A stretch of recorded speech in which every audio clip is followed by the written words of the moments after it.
My name is Marlowe Bennett. I'm 33 years old and I woke up from an 11-week coma to find out my dead mother's house had a new owner, and it wasn't me.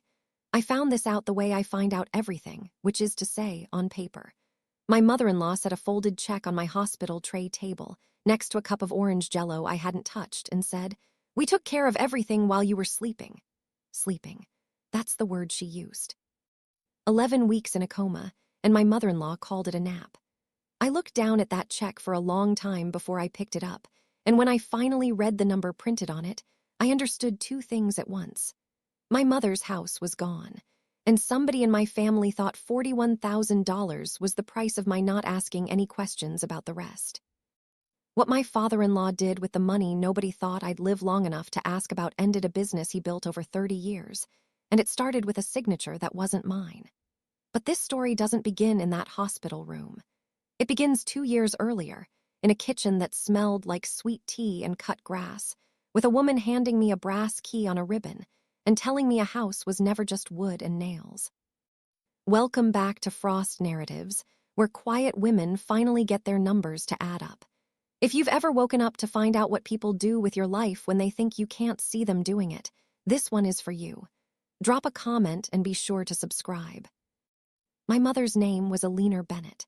She raised me alone in a narrow Victorian on Gaston Street in Savannah, the kind of house with a wraparound porch and floors that creaked in a pattern she claimed she could identify me by, just from the sound of my footsteps overhead. My father left when I was 4, and I don't remember him so much as I remember the space where he should have been, filled in completely by my mother's version of a life. She worked as a court reporter for 31 years, transcribing other people's worst days into a clean, official record, and she used to say the whole job taught her one thing worth passing down. Everything that matters ends up on paper eventually. Write it down, or somebody else will write it down for you, and you won't like their version. I believed her. I've built my whole career on believing her. I'm a title examiner at a firm downtown, which means I spend my days reading the paper trail behind a piece of property, the deeds and liens and easements and probate filings, until I know a house's entire legal history better than most people know their own families. It is quiet, careful work. Nobody applauds a clean title search. But I love it the way my mother loved her transcripts, because a document either tells the truth or it doesn't, and I have always found comfort in things that can't lie to your face. My mother got sick the winter I turned 30. Stage 3, then stage 4, 11 months from the first appointment to the last one. I moved back into the house on Gaston Street for the final 4 months, slept in my childhood bedroom, learned to give injections at 2 a.m. with steady hands because somebody had to have steady hands, and she taught me everything else there was left to teach in the time she had. How to patch the plaster in the upstairs hallway. Which floorboard by the pantry hid a squeak that had been there since before I was born. Where the good silver was actually kept, which was not, despite 40 years of tradition, in the dining room hutch. 3 weeks before she died, she handed me a brass skeleton key on a faded ribbon, the original key to the front door, the one her own mother had given her the day she bought the house outright at 26 years old with money she'd saved working 2 jobs for a decade. "This house is the only thing I ever built free and clear, Marlowe," she told me. "Nobody's name on the mortgage but mine. When I'm gone, it's yours. Not yours and somebody else's. Yours." She made me say it back to her, the way she used to make me repeat spelling words as a kid, until she believed I understood it wasn't sentiment. It was instruction. She died in March. The will was simple, because my mother did not believe in complicated documents. Everything to me, sole heir, no other family to argue with. The house on Gaston Street needed to go through probate before the deed could formally transfer into my name, a process my own firm handles for other people every week, 6 to 9 months on average in our county, sometimes longer if the court calendar backs up. I wasn't worried about the timeline. I do this for a living. I knew exactly what needed to happen and roughly how long it would take, and I had already started the paperwork myself, because I trust my own filing more than I trust anyone else's. I married Grant Sorensen 14 months before my mother died, in a small ceremony in her backyard under the pecan tree, because she wanted to see it, and the doctors weren't making promises about how much time she had left. Grant is 35, an insurance adjuster, easygoing in a way I found restful after growing up in a house where every conversation had a right answer. He proposed the year I was slammed with my mother's diagnosis, and I said yes partly because I loved him and partly, if I'm honest with you now, because I wanted one more steady thing in a year that had stopped being steady about anything. His parents are Walton and Deborah Sorensen. Walton runs a real estate brokerage that's been in his family 2 generations, the kind of local operation with his face on bus benches and a radio jingle that's been the same since the 90s. Deborah, who goes by Debbie, ran the front office for 30 years and still shows up most days out of habit more than necessity. They are, by every outward measure, a warm family.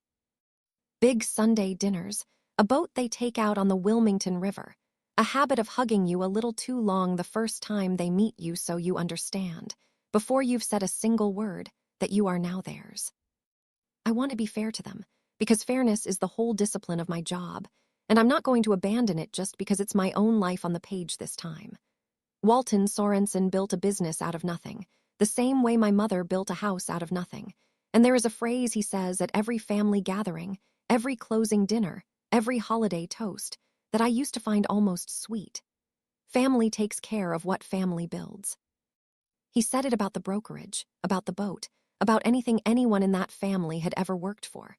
I heard it so many times in 14 months of marriage that I stopped hearing it at all, the way you stop hearing a clock ticking in a room you live in every day. I didn't understand yet that it was never a sentiment. It was a policy, and I was about to find out exactly what it meant when the thing being taken care of was mine. The accident happened on a Tuesday in April, 13 months after my mother died, on my way home from a closing downtown. I remember the closing itself in perfect detail because it was an easy one, a young couple buying their first house, the kind of signing where everyone in the room is smiling. I remember locking my office at 5:40. I remember the light at Bull and Liberty was green. I do not remember the truck that ran the red light on the cross street, because the last clear memory I have of that day ends about 4 seconds before it, mid-thought, wondering what to make for dinner. The other driver survived with a broken collarbone. I was extracted from my car with the jaws of life and airlifted to the trauma center with a traumatic brain injury severe enough that the neurologist told my husband, in a hallway outside the ICU on the second night, that the coming weeks would tell them more than any scan could. I was in that coma for 11 weeks. I know the shape of those 11 weeks now only because other people have told me about them, in pieces, some of them freely, and some of them only after I started asking direct questions with documents attached. I am going to tell you what happened during that time the way I eventually put it together myself, because that is the only way I know how to tell a story. In order, on the record, the way my mother taught me. For the first 10 days, by every account, my husband barely left the ICU waiting room. Grant slept in a chair with a coat as a blanket, and the nurses started leaving him extra pillows without being asked, which tells you something about how a hospital staff comes to feel about a person over 10 days. He held my hand for hours he can't account for. I believe that part completely, and I want it on the record early, because a great deal of what follows makes it hard to hold 2 things about a person at once. And I have spent a long time learning that you can love how someone showed up in a hospital room and still need to reckon honestly with what they let happen everywhere else. Walton and Debbie visited too in those first days, with flowers and prayers and the specific brand of loud, managing energy that some families bring to a crisis instead of quiet. Debbie cried in the hallway where I couldn't see her, according to a nurse I would later become friendly with, and I believe that was real too. Grief and greed are not always different rooms in the same person. Sometimes they share a wall. It was on day 11, according to the hospital's own visitor log, which I would eventually subpoena and read line by line the way I read everything, that Walton Sorensen first mentioned the word guardianship to my husband, not to a doctor, not to a lawyer, in the hallway outside my room, over vending machine coffee. I do not know the exact words. I know the shape of the conversation because Grant, much later, in a different kind of room entirely, finally told me most of it himself. Walton's argument, as Grant remembers it, was simple and practical and delivered in the calm, closing table voice Walton uses to sell houses. Somebody needs to be able to make decisions for Marlowe's affairs while she's under. Bills don't wait for a coma to end. And you're exhausted, son. Let your father help carry this. What Walton did not mention in that hallway, at least not in the version Grant eventually gave me, was that I had assigned healthcare power of attorney sitting in a folder in my own desk drawer at home, nomming Grant as my medical decision-maker, drafted the year my mother was dying, because watching her navigate her own paperwork taught me exactly how much a family needs that document ready before anyone needs it. What that power of attorney did not cover, deliberately, because I drafted it myself with a colleague's help, and I know precisely what it says, was my property. My mother's estate.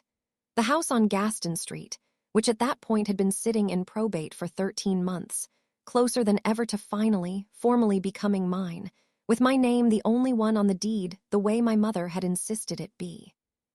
A house in probate limbo, owned by a woman lying unconscious in an ICU with no one legally authorized to touch it, is, if you understand the law the way I do for a living, one of the most vulnerable pieces of property that exists.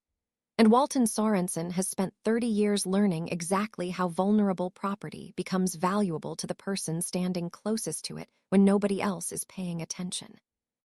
On day 14, Walton filed a petition in probate court requesting emergency temporary guardianship over my person and my estate, citing my incapacity, my husband's exhaustion, and, in his own words on the filing, which I would eventually read myself in the courthouse basement with my hands not quite steady.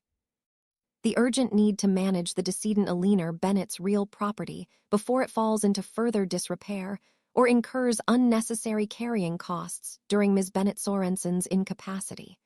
My husband co-signed that petition as a supporting party, not as the guardian himself, as a supporting party, agreeing that his father should hold that role instead. I want you to sit with that detail the way I had to. My husband held my hand for 10 days and then signed a document handing legal control of my mother's house to his own father, 3 days later, while I could not so much as open my eyes to ask him a single question about it. If you've ever found out someone made a decision for your life while you had no way to say no, put the word awake in the comments below. I read every one of them. And stay close, because the guardianship hearing took 4 days to be granted, and what happened with that house in the 9 weeks after is the part that turned a family tragedy into something with a paper trail. And paper trails are the one thing in this world I have never lost a fight to. The court granted Walton's petition on day 18. Emergency temporary guardian of my estate, full authority to manage, maintain, and if necessary liquidate property belonging to the ward. That word, ward, used about me in a legal document while I lay in a bed 2 miles away with a feeding tube and a chart that still read guarded. No significant improvement. The judge who signed off on it was a family court judge covering an emergency docket, reviewing a stack of petitions in a single afternoon, the kind of judge who trusts a filing that looks clean and comes from a licensed real estate professional with 30 years of standing in the community. Walton looked clean on paper.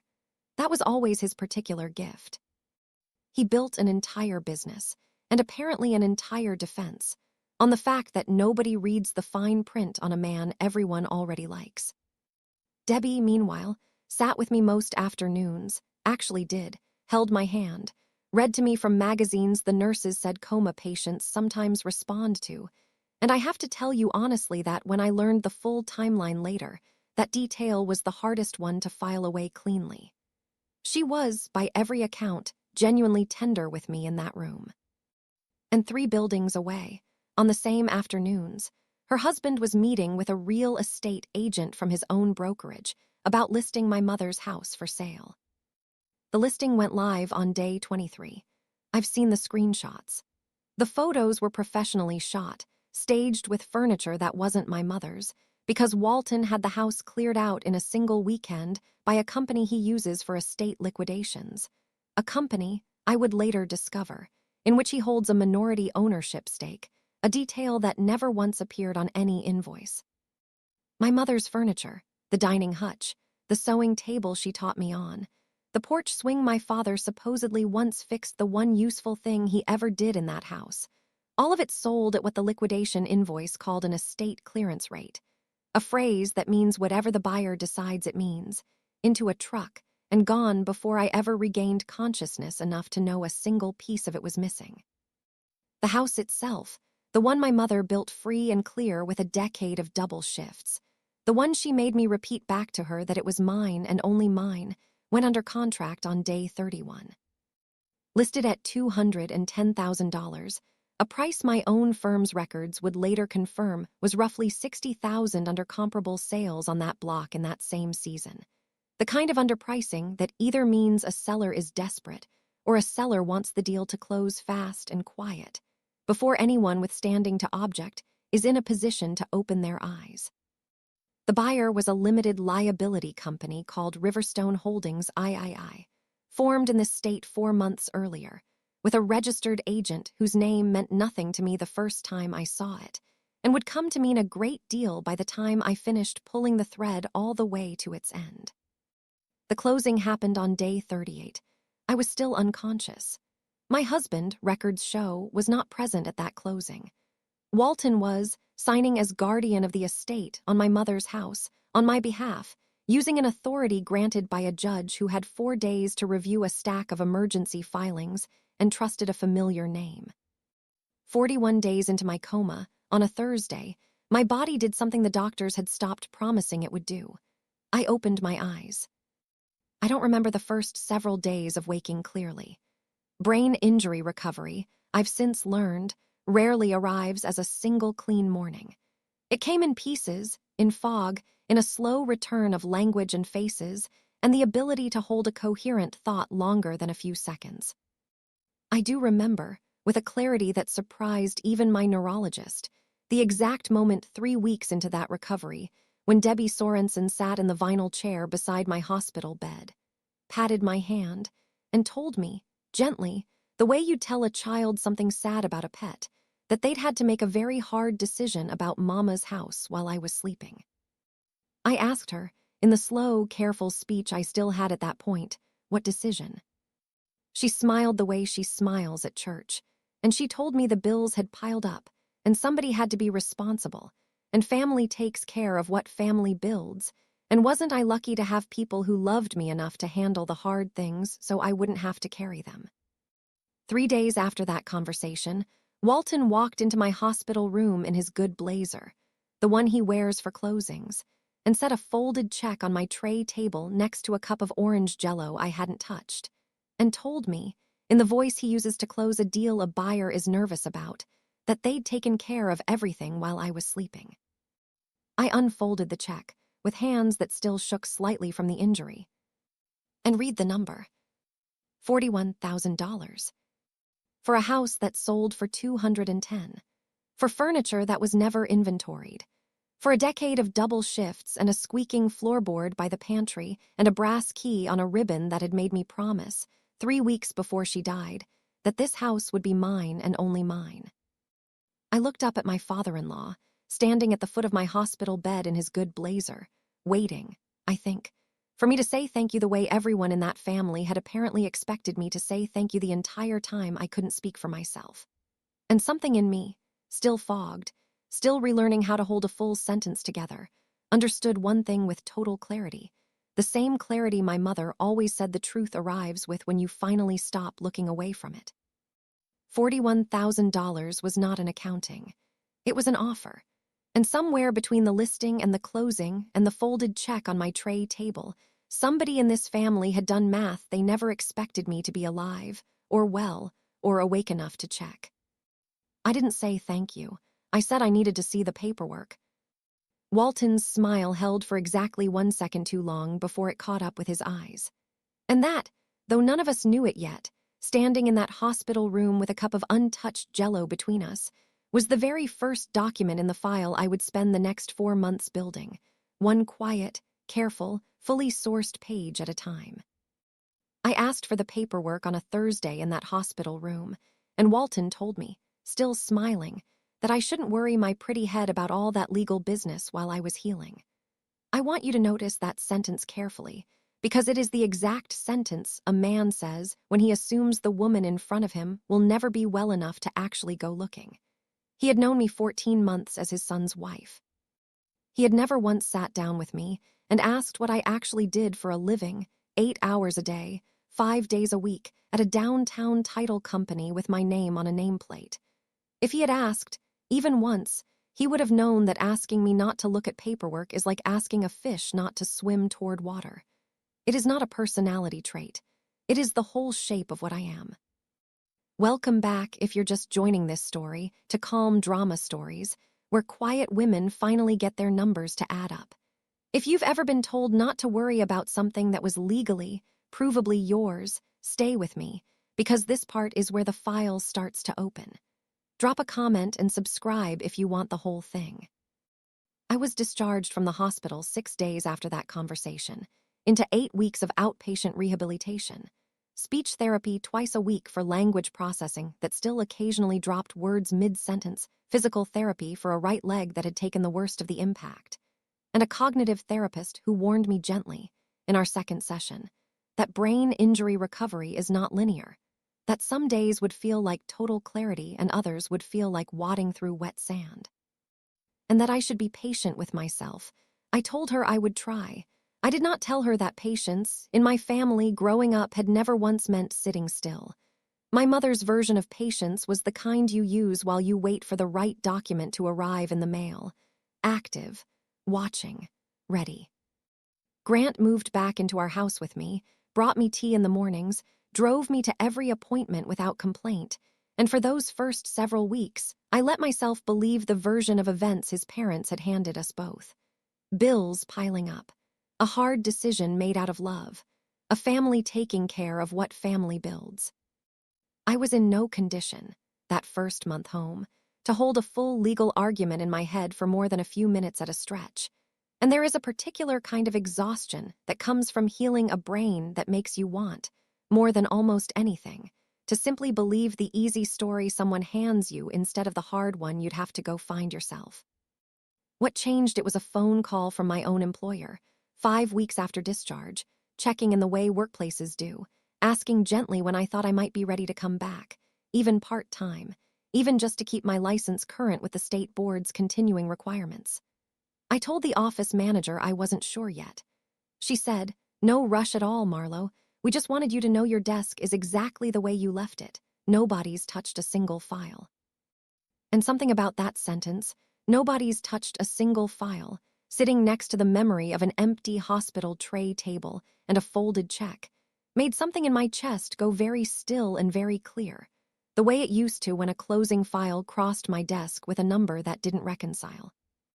I asked her, as casually as I could manage, whether our office had handled the closing on a property on Gaston Street that spring.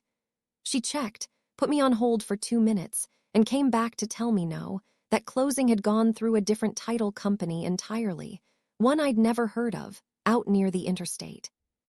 I sat with my cordless phone in my lap for a long time after we hung up, doing the kind of arithmetic that doesn't require a calculator, only 12 years of professional habit. My mother's house had been my client, in every sense that mattered, for 13 months of probate. Any closing on that property should have naturally, logically, come through my own firm, where the title history already sat in our system, where a colleague would have called me personally the second my name showed up as the seller of record on a house I had spent over a year quietly waiting to inherit. Instead, it had been rooted somewhere else entirely. Somewhere I had never worked. Somewhere nobody would think to mention it to me by accident. That is the moment I stopped being a patient. I became, again, exactly what I am for a living. I want to walk you through what I found, because the finding of it matters as much as what I eventually did with it, and because I think some of you watching have spent your own lives being told not to look at your own paperwork, and I want you to see what happens when you finally do. I started with the probate court file itself, which, unlike most of what follows, is a public record, available to anyone willing to drive downtown and sit in a records room with a stack of index cards and a little patience. I requested the full guardianship file under my own name, as the ward the petition had been filed about, A right I have as the subject of the case regardless of how the guardianship had since been dissolved, which it automatically was, by law, the moment I regained capacity, though nobody had bothered to formally file the paperwork closing it out until I called the clerk's office myself and asked why it was still open on the docket 9 weeks after I'd woken up.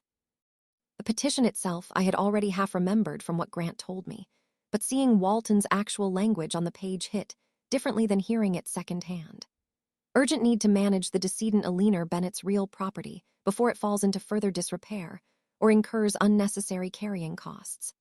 I read that sentence maybe 6 times, sitting at a records room table with fluorescent lights humming overhead, because I know exactly what carrying costs on a paid-off house look like. Property tax, insurance, utilities if you choose to keep them running. On a mortgage-free house with no tenant, those costs run somewhere around $300–400 a month. Not urgent. Not the kind of emergency that requires an emergency guardianship petition filed within 2 weeks of your daughter-in-law's coma. Urgent is a word you use when you need a judge with an overloaded docket to sign something fast, before anyone has time to ask a second question. Attached to the petition was an inventory of my estate, required by law, listing the house on Gaston Street as the sole significant asset, valued, in Walton's own filing, at $195,000. I want you to sit with that number next to the one from the last part of this story. The house sold, under his guardianship, for $210,000, $15,000 over his own stated valuation, which on paper made him look almost conservative, almost careful, the kind of guardian who undersold an asset's worth on the inventory and then outperformed his own estimate at closing. A tidy little detail, if you don't happen to know, the way I do for a living, that comparable sales on that exact block, that exact season, were running closer to $270,000 for a house in similar condition. He hadn't undersold the house by accident. He'd priced the entire transaction, from the inventory filing to the final closing, to look reasonable to anyone who never bothered to check a single comparable sale. I pulled those comparables myself, the following week, back at my own desk for the first time since the accident, using the exact database I use every single day of my working life. 4 sales within 6 blocks of Gaston Street, all closed within 4 months of my mother's house, all in comparable or worse condition, averaging $268,000. My mother's house sold for $60,000 less than the market, closed by a guardian appointed under emergency authority, to a buyer who, according to the deed I pulled that same afternoon with my hands not quite steady on the keyboard, was a limited liability company called Riverstone Holdings III. If you've ever done the math on something that was supposed to be an emergency and found out the emergency was invented, put the word ledger in the comments. I read every one, and I promise you, this story only gets more precise from here. Subscribe, because the next thing I found is the part that turned a family disagreement into a case file. Riverstone Holdings III took me exactly 40 minutes to trace, because forming an LLC in this state requires listing a registered agent, and registered agents, unlike the actual owners hiding behind them, are a matter of public record. The registered agent listed on Riverstone Holdings III's formation documents was a man named Desmond Felt, an attorney whose name I recognized immediately, because he had handled the closing paperwork on at least 6 properties I'd personally examined the title for over the years, all of them brought to my firm by the same referring brokerage, Sorensen Realty, my father-in-law's company. Desmond Felt, it turned out, was not simply an attorney who occasionally did paperwork for Sorensen Realty. A quick search of the state bar's public filings and 2 additional LLCs registered under his name in the past 6 years revealed a business relationship that went back nearly a decade, a silent partner arrangement in at least 2 prior real estate deals with Walton Sorensen, structured, in both cases, so that Desmond's name appeared on the paperwork while Walton's money and Walton's client relationships did the actual work behind the scenes. Riverstone Holdings III had been formed 4 months before my accident, sat dormant with no other transactions on record, and then, 31 days into my coma, made its single and only purchase in its entire existence. My mother's house. I did not have direct proof, not yet, sitting at my desk that Friday afternoon, that Walton Sorensen owned any piece of Riverstone Holdings III himself. What I had was a pattern, the kind of pattern 12 years of reading title histories teaches you to recognize the way a doctor recognizes a symptom cluster before the test results confirm it. A guardian, appointed under emergency authority, selling an estate's only significant asset $60,000 under fair market value, to a freshly formed shell company, registered by an attorney with a documented decade-long financial relationship with that same guardian. I have read enough fraudulent conveyance cases in my professional life to know what that pattern is called when it shows up in a courtroom. It is called self-dealing, and it is the kind of thing guardianship law exists specifically to prevent, because the entire premise of a guardianship is that the person appointed is supposed to act in the ward's best interest, not their own.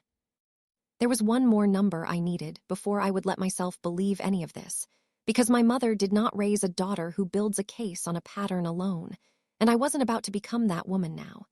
I needed to know what happened to Riverstone Holdings III's newly purchased asset after the ink dried. Whether it sat there, an innocent if suspicious purchase by a company that simply liked the neighborhood, or whether it moved again. It took me another week, working carefully, quietly, telling no one, not even Grant, what I was doing during the hours he thought I was resting. The county's public deed records showed exactly one more transaction on the Gaston Street property, filed 11 weeks after the original closing, roughly 4 weeks after I woke up. Riverstone Holdings III sold the house, not to a family. Not to a first-time buyer smiling their way through a signing the way I remembered from my own last closing before the accident.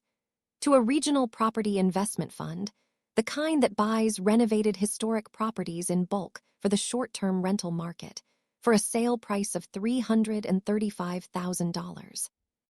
I sat at my kitchen table that evening with the printout in front of me and did the arithmetic 3 separate times, because I did not trust myself the first 2, and I have learned in this life to double-check any number that makes you feel something that strong.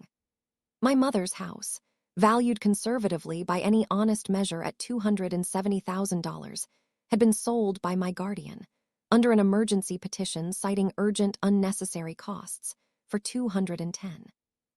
11 weeks later, it resold for $335. A gap of $125,000 moved through a shell company controlled by my father-in-law's decade-long silent business partner, while I could not open my eyes to say a single word about it. I had been handed a check for $41,000 and told to be grateful. I did not confront Grant that night. I want to be honest with you about why, because it matters to everything that came after. I was afraid, still, in the particular way brain injury leaves a person afraid of their own certainty, that I had misread something, missed a document, built a tower out of coincidence instead of fact. My mother taught me to write everything down and let the paper speak for itself before you ever open your mouth about it, and I was not yet ready to open my mouth. So I did what I do for a living one more time. I built the file properly. Every deed, every guardianship filing, every comparable sale printout, every piece of Desmond Felt's business history I could pull from public records, organized by date, labeled, 3-ring binder, the same discipline my mother used on 31 years of court transcripts. I called it, in my own head before I ever wrote a label for the spine, the Gaston Street file. I confronted Grant on a Sunday, 3 weeks after I'd started building it, at our own kitchen table, with the binder closed in front of me, because I wanted to give him the chance to tell me the truth before I ever had to show him proof he'd have to argue with. I asked him one question. What did you actually know, before you signed that petition, about what your father was going to do with my mother's house? He didn't answer right away, which told me something all by itself, because Grant has never in 14 months of marriage taken more than 2 seconds to answer a direct question, not even hard ones, not even the ones about money or his own family that most people flinch from. He looked at his coffee for a long moment, and then he told me the version of it I think he'd been telling himself the whole time, the version that let him sleep at night. He said his father had told him it was temporary, a way to keep the bills paid and the house maintained until I woke up. That Walton had specifically promised the house itself wouldn't be sold, only managed, and that if it came to selling, Grant would be consulted first. He said the sale happened faster than he expected, that his father called him the week of closing and told him it was already moving, that a buyer had come forward with a strong offer and time was of the essence with carrying costs mounting. And Grant, exhausted, 29 days into watching his wife breathe through a ventilator, had said okay, do what you think is right, and hung up the phone. I asked him if he had ever seen the actual sale price. He said no. I asked him if he had ever asked to see it. He said no again, quieter this time. I asked him if he knew his father had a decade-long business relationship with the attorney who registered the buyer's LLC. His face told me the answer before his mouth did. He had no idea Riverstone Holdings III existed as anything other than a stranger who happened to want the house. I want to be fair to my husband here, the way I've tried to be fair to everyone in this story, because I think it's the only way to tell it honestly. Grant did not draft the emergency petition. Grant did not price the house $60,000 under market. Grant did not know about Desmond Felt, or Riverstone Holdings III, or the resale 11 weeks later for $125,000, more than his father claimed the house was even worth. What Grant did do, and what he has had to sit with since that Sunday at our kitchen table, was sign his name to a document handing his father legal authority over my life's only inheritance, without reading it as carefully as a man should read anything he's putting his wife's name under, because his father asked him to. And 35 years of being Walton Sorensen's son had taught him that when his father asked for trust, the correct answer was always yes.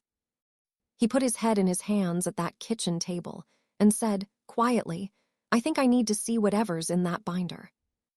I opened it and slid it across to him, and I watched my husband read in order every document I had spent 3 weeks assembling, and I watched something in his face change with each page the way I imagine my own face must have changed weeks earlier at my desk downtown.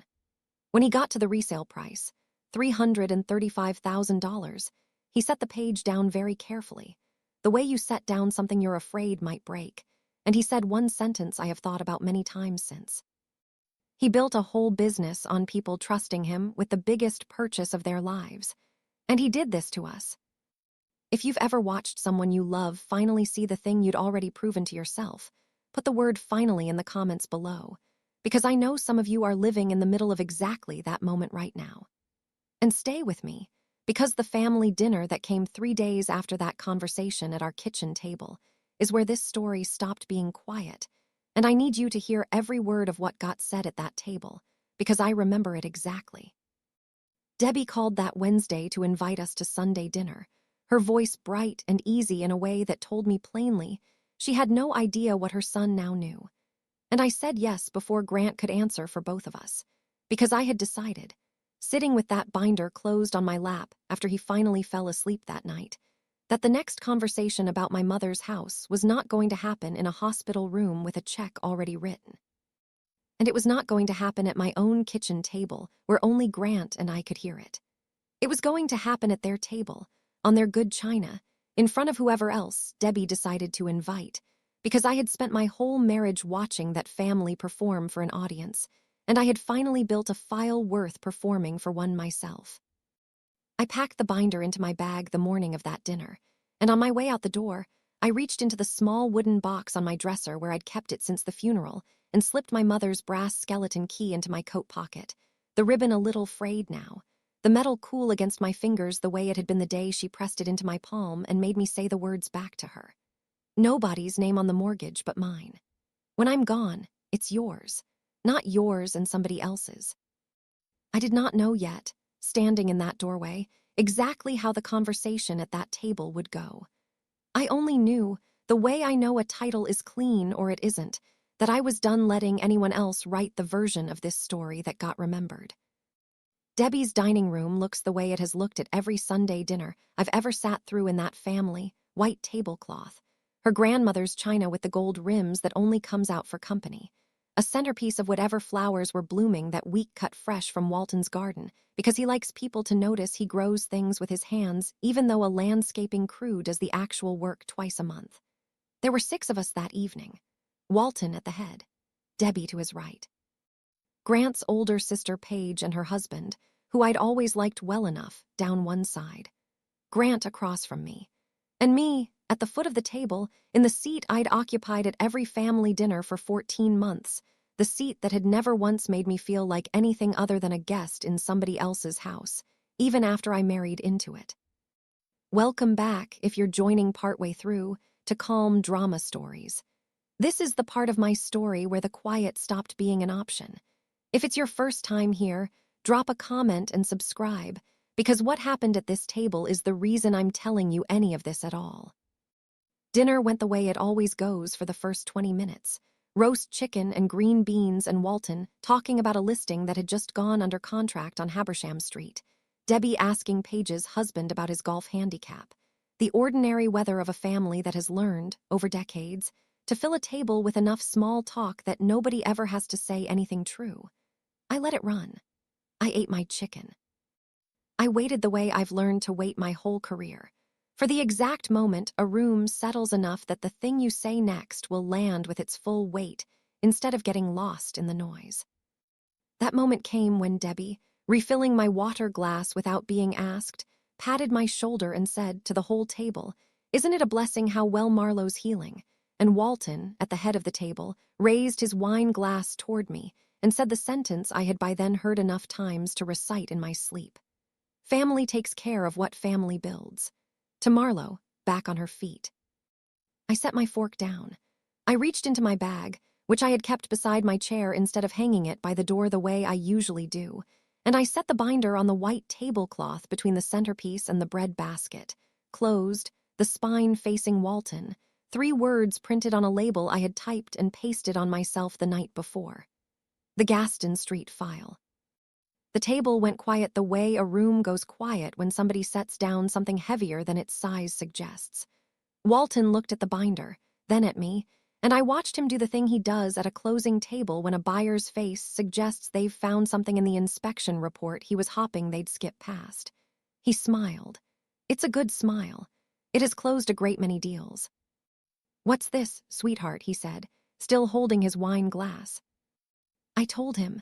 I kept my voice level, the way I've trained myself to speak in front of clients whose closings have gone wrong through no fault of mine, calm, factual, unhurried, because I have learned that a raised voice gives a room permission to treat you like the problem instead of the message. I told him I'd requested the guardianship file from the probate court. I told him I'd pulled 4 comparable sales within 6 blocks of Gaston Street, all closing within 4 months of my mother's house, averaging $268,000. I told him I'd traced the buyer, Riverstone Holdings III, back to a registered agent named Desmond Felt, an attorney with a documented decade of business dealings alongside Sorensen Realty. And I told him last, because I wanted it to land the way a closing figure lands when you've walked a nervous client through every line above it first, that Riverstone Holdings III had resold that same house 11 weeks later, 4 weeks after I woke up, for $335,000. Paige's fork stopped halfway to her mouth. Her husband studied the tablecloth with sudden, deep interest.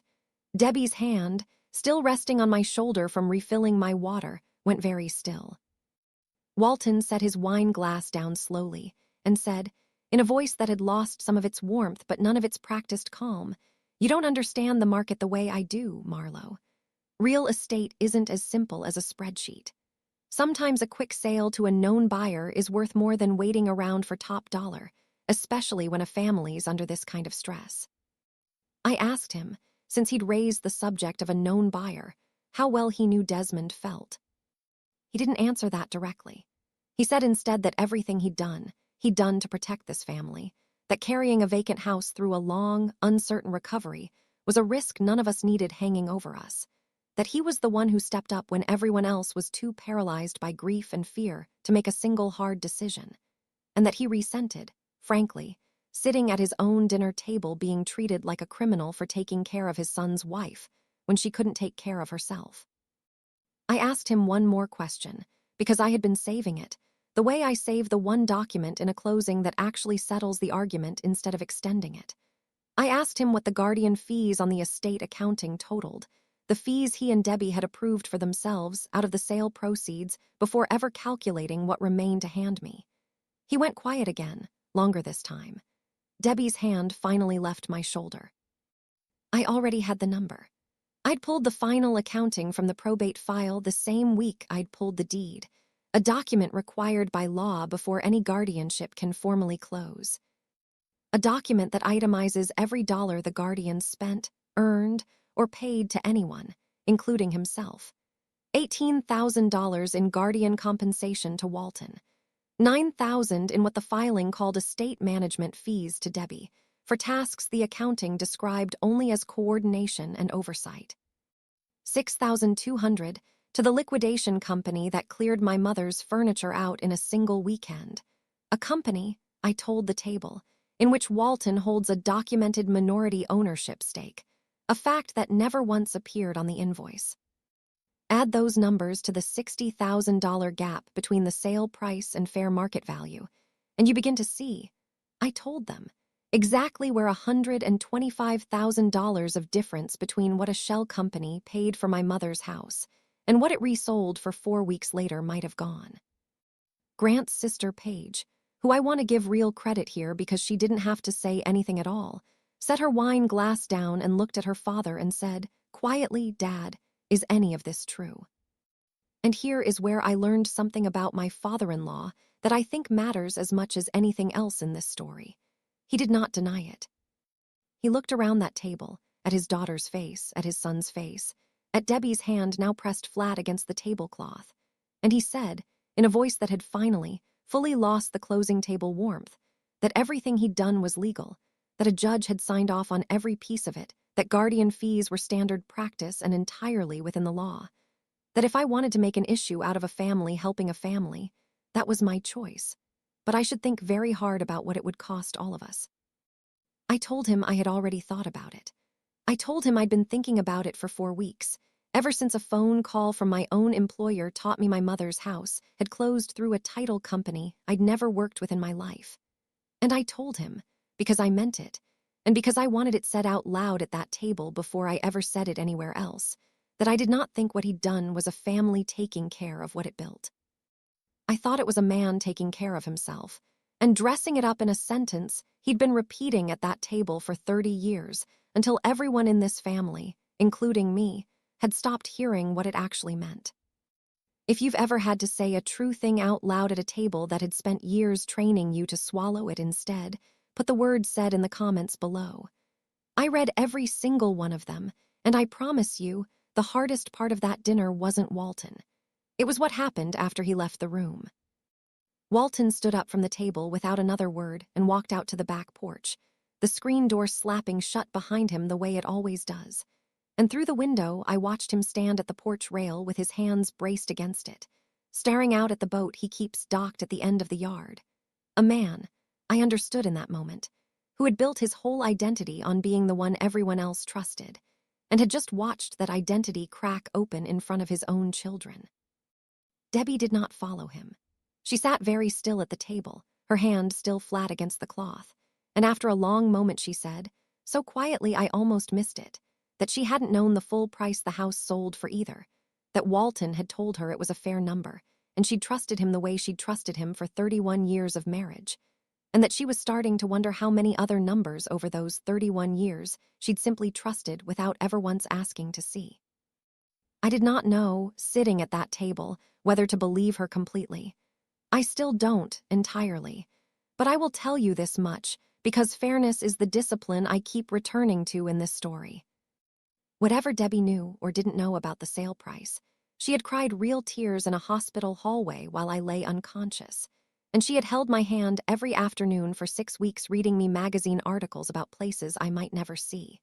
And a person can be genuinely tender in one room and willfully blind in another, and I have stopped needing those two facts to resolve into a single simple verdict about who she is.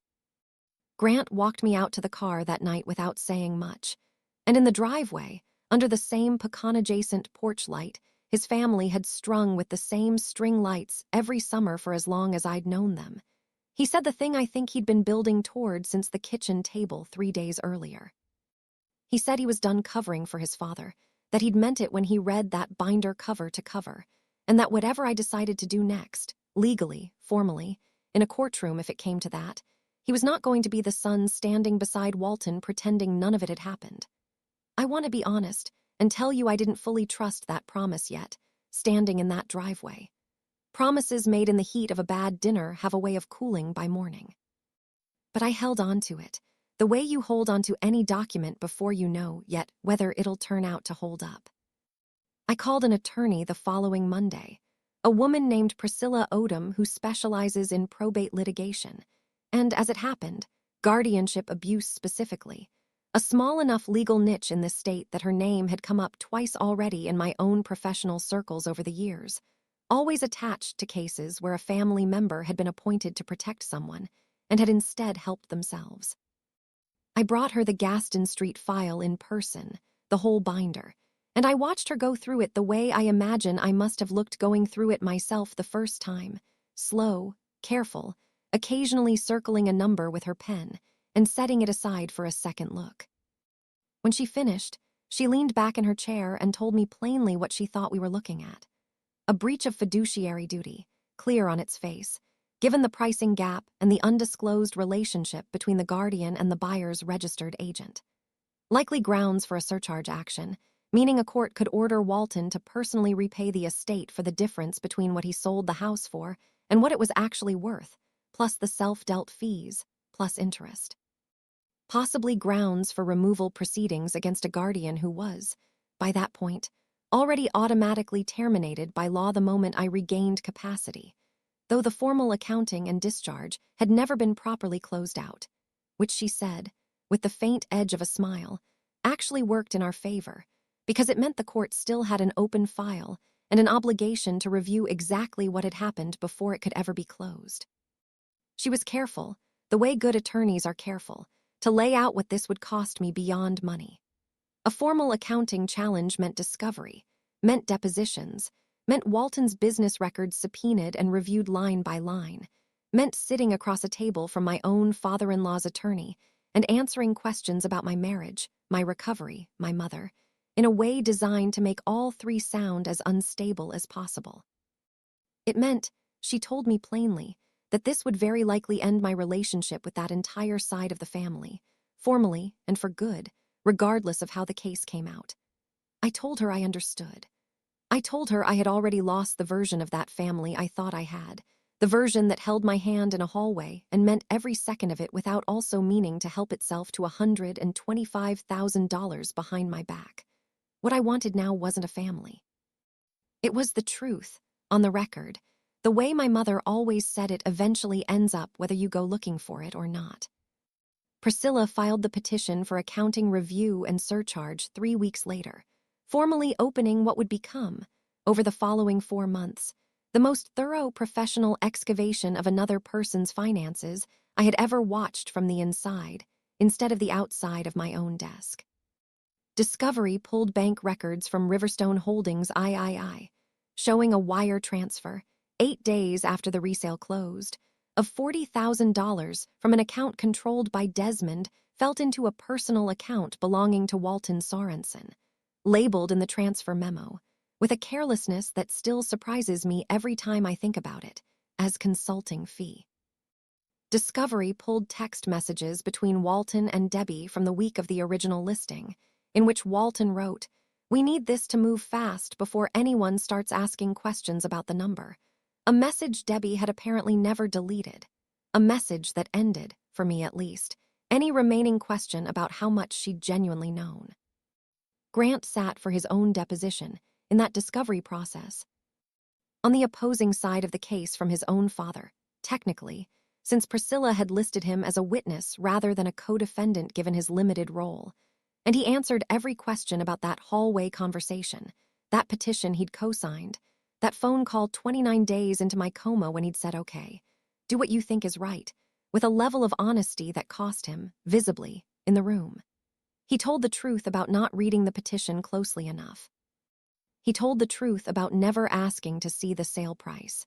He told the truth about the 35 years of being taught that trusting his father was simply what a good son did, without conditions, without documents, without ever once checking the math.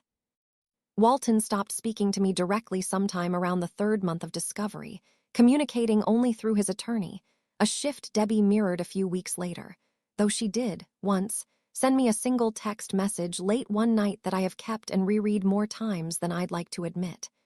It said only, "I should have asked to see the number. I'm sorry it took losing you to make me want to." I did not respond to it. I was not ready to, and I am not entirely sure, even now, whether I ever will be. But I saved it, the way I save everything that matters, because my mother taught me that even the messages that don't get an answer belong in the file. The hearing date was set for a Tuesday in late autumn, in the same probate courthouse where I'd first sat in a records room requesting the file that started all of it, and Priscilla called me the week before to walk through exactly how the day would go, what she planned to present first, what she expected Walton's attorney to argue, and how she wanted me to answer if I was called to testify, which, given the strength of the documentary record we'd built, she thought was likely but not guaranteed. I remember hanging up that call and sitting alone in my kitchen for a long time afterward, the Gaston Street binder, 4 times its original size by then, sitting closed on the table in front of me, and reaching, the way I had reached so many times over the past several months, for my mother's brass skeleton key, still riding on its frayed ribbon in the pocket of whatever coat I happened to be wearing that week. I thought about the last conversation I ever had with her fully conscious, 3 weeks before she died, her hand pressing that key into my palm, making me say the words back to her until she was satisfied I understood them as instruction and not sentiment. This house is the only thing I ever built free and clear. Nobody's name on the mortgage but mine. When I'm gone, it's yours, not yours and somebody else's.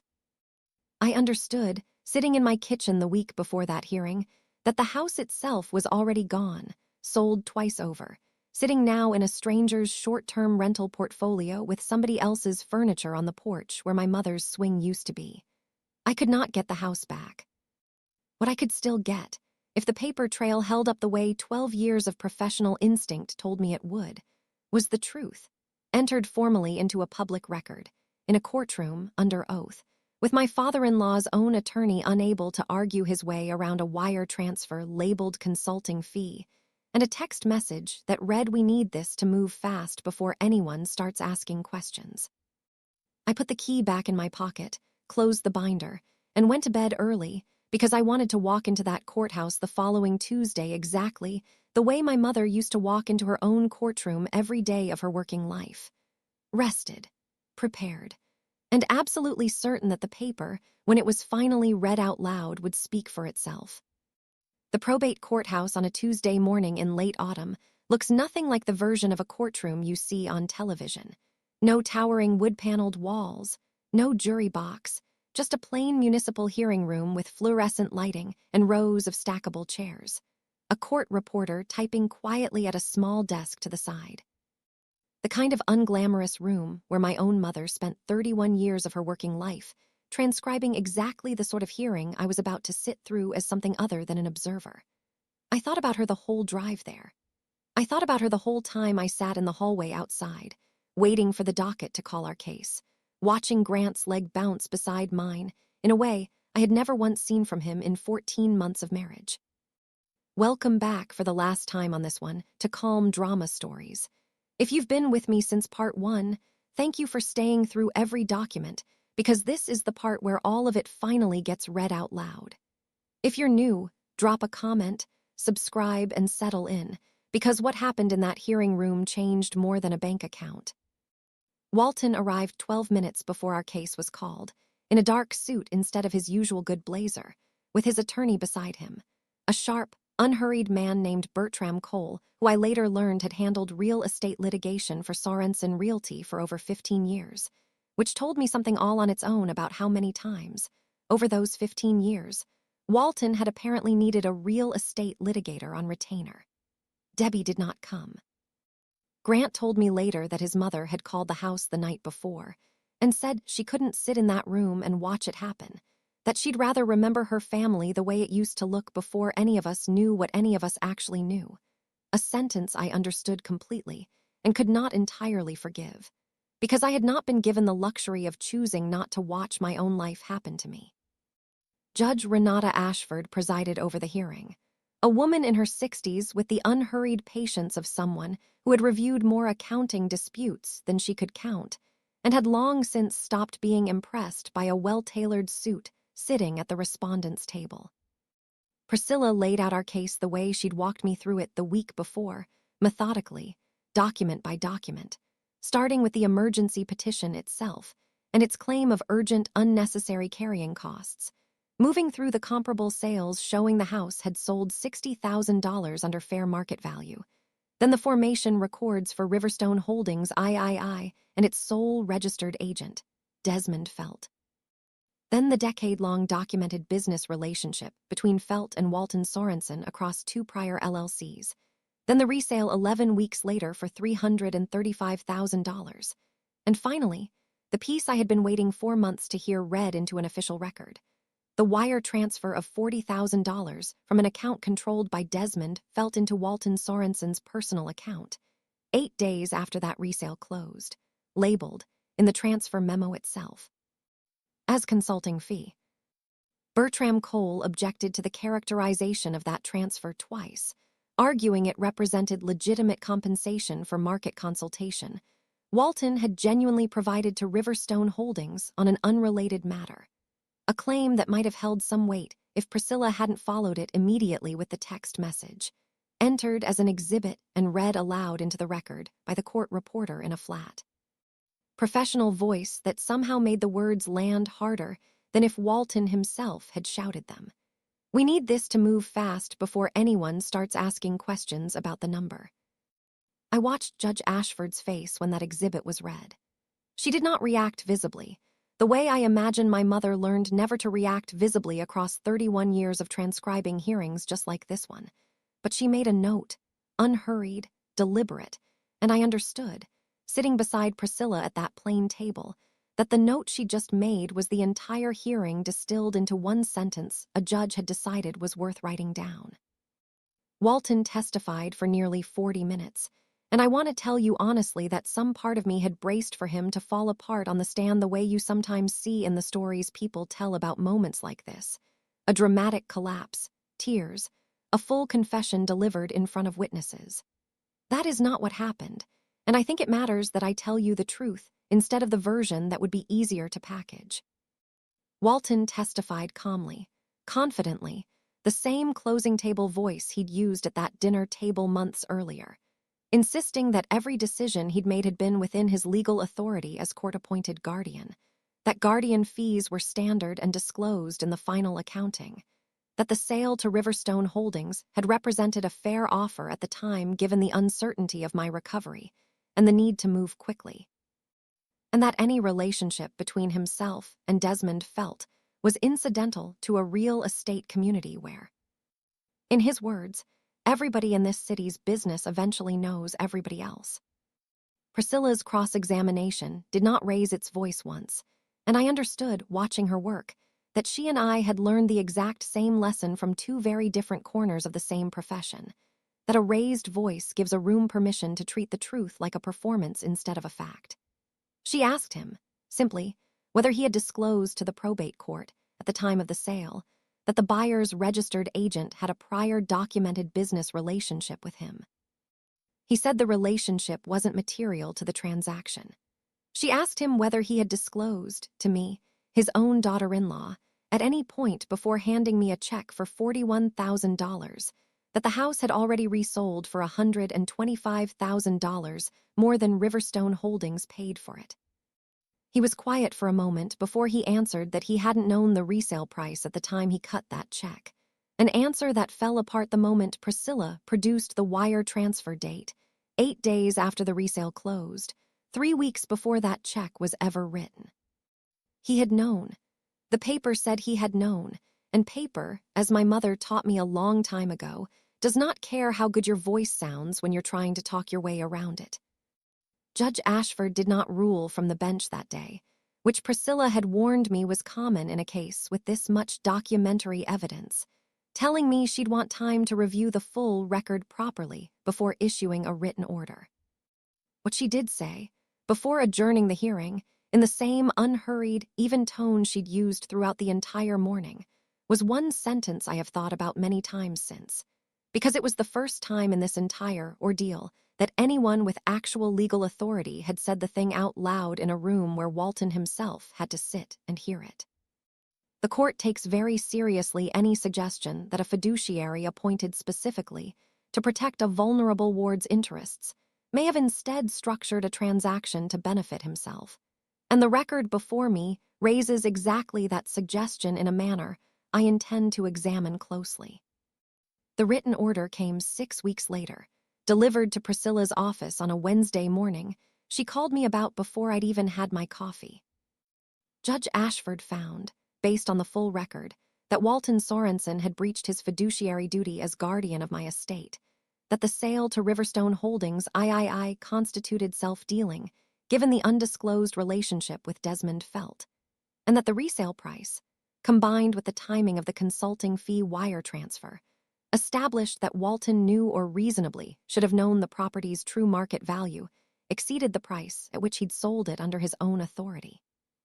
The order surcharged him personally for the difference between the fair market value established by the comparable sales, $268,000, and the actual sale price, plus the full guardian and estate management fees he and Debbie had approved for themselves, plus statutory interest calculated from the date of the original closing. All told, the judgment against Walton Sorensen came to just over $104,000, payable to me directly, with the court additionally referring the matter to the State Real Estate Commission for review of whether Walton's broker's license should face separate disciplinary action given the self-dealing finding, and separately to the district attorney's office for review of whether the undisclosed relationship and the timing of that consulting fee transfer met the threshold for a criminal fraud referral. I read that order sitting at my own kitchen table, the same table where I'd first shown Grant the Gaston Street binder, and I did not feel the triumph I'd half expected to feel. What I felt, mostly, was a kind of quiet that I think only comes after you've spent months building something entirely out of documentation, and finally get to set the last page down and know, without any more doubt attached to it, that it holds. If you've ever spent months building a case out of nothing but patience and paperwork and finally watched it hold up, put the word holds in the comments below. I read every single one, and I promise you, what happened to this family in the months after that order is worth staying for. The Real Estate Commission opened its own review within weeks, and Walton, facing both the surcharge judgment and the possibility of losing his broker's license entirely after 30 years, made the decision, through his attorney, to settle rather than fight further, agreeing to a voluntary license suspension, pending the outcome of the Commission's investigation, and a payment plan for the judgment that would, according to the terms Priscilla negotiated, take him roughly 6 years to fully satisfy.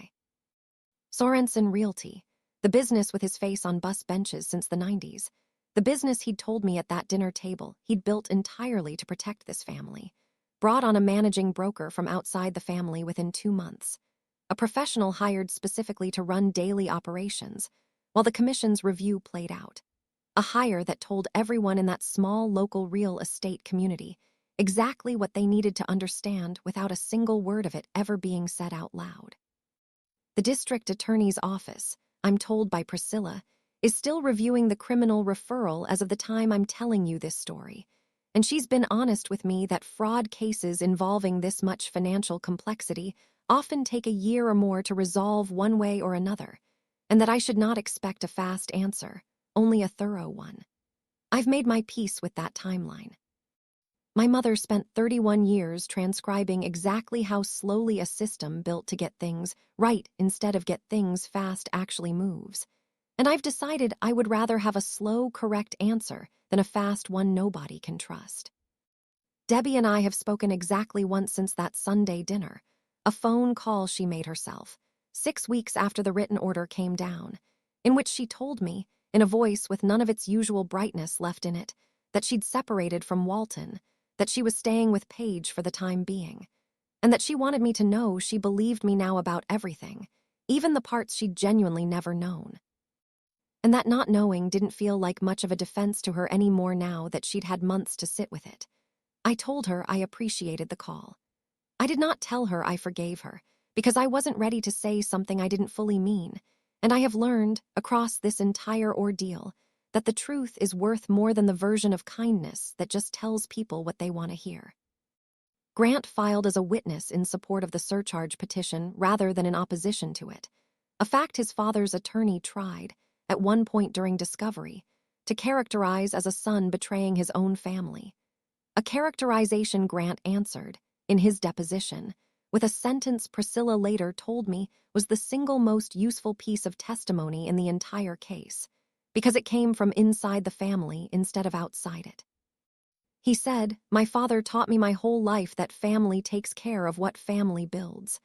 I finally understood, watching what happened to my wife's inheritance, that he never meant the family.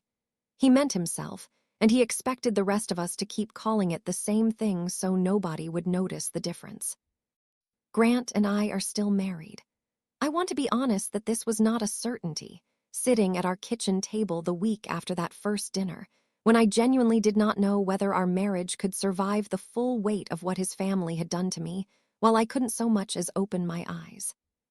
What got us through it, I think, was that once he finally saw the whole file, he never once asked me to make it smaller, never once suggested I might be overreacting, never once used the word family the way his father had used it, as a reason to look away from something true.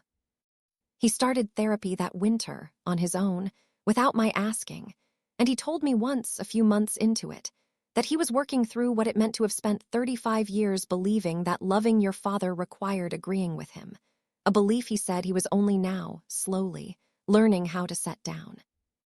I never got the house on Gaston Street back. I want to say that plainly, because I know some of you watching or hopping this story ends with me walking back through that front door with the brass key finally turning in its own lock again. And it does not end that way.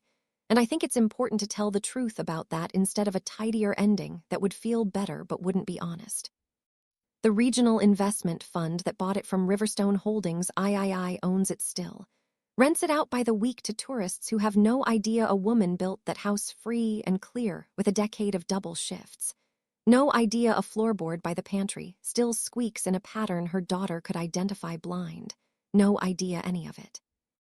I drove past it once, about 4 months after the hearing, and sat in my car across the street for a while, and I will tell you honestly that it did not look like my mother's house anymore. New paint, new furniture visible through the front window, a lockbox on the door handle where her brass key used to fit. What I did, with the $104,000 the court ordered Walton to pay me, once it started arriving in the monthly installments Priscilla's payment plan required, was put a down payment on a different house, smaller, older, 3 streets over from where I grew up, close enough that I still recognize the particular slant of afternoon light in that neighborhood, close enough that the corner store where my mother used to send me for milk is still standing. Though it sells different milk now, under a different name, it is not the house she built. It is a house I am building myself, the same way she built hers, with my own name the only one on the mortgage, because I have decided, after everything this year taught me, that my mother's real instruction was never actually about that specific house on Gaston Street. It was about making sure the roof over your head answers to nobody's version of your life but your own. I keep her brass key in a small glass frame on my desk now, next to my nameplate, not on a ribbon around anything anymore, because I've learned this year that some things are worth keeping visible instead of tucked into a pocket where only you can see them. Clients who come through my office sometimes ask about it, and I tell them, when I have the time, a shortened version of this story, the part about a house and a key and a family that thought a coma meant nobody would ever check their math. Every single one of them, without exception, tells me the same thing back. Good for you for checking. I went back to work full-time 4 months after the hearing, my desk exactly the way my office manager promised it would be. Nobody's touched a single file, and I have found, in the months since, that I am better at my job than I was before any of this happened, not because the injury sharpened anything, but because I understand now, in a way I only understood in theory before, exactly what it costs a family when nobody in the room is willing to ask to see the number. I still examine titles for a living. I still spend my days reading the paper trail behind a piece of property until I know its whole legal history better than most people know their own. But I read every document a little differently now, I think, because I know firsthand what it looks like when the person supposed to protect you decides, instead, that protecting you and protecting himself were always going to mean the exact same thing, right up until the moment somebody finally checks. That's my story. One brass key, $104,000, and a family motto I finally understood well enough to stop repeating. If you've ever woken up to find out what people do with your life when they think you can't see them doing it, take this as your sign to go check the paperwork. Share this with someone who's still trusting a family member with something they should be reading for themselves. Drop a comment, hit subscribe, and I'll see you in the next one.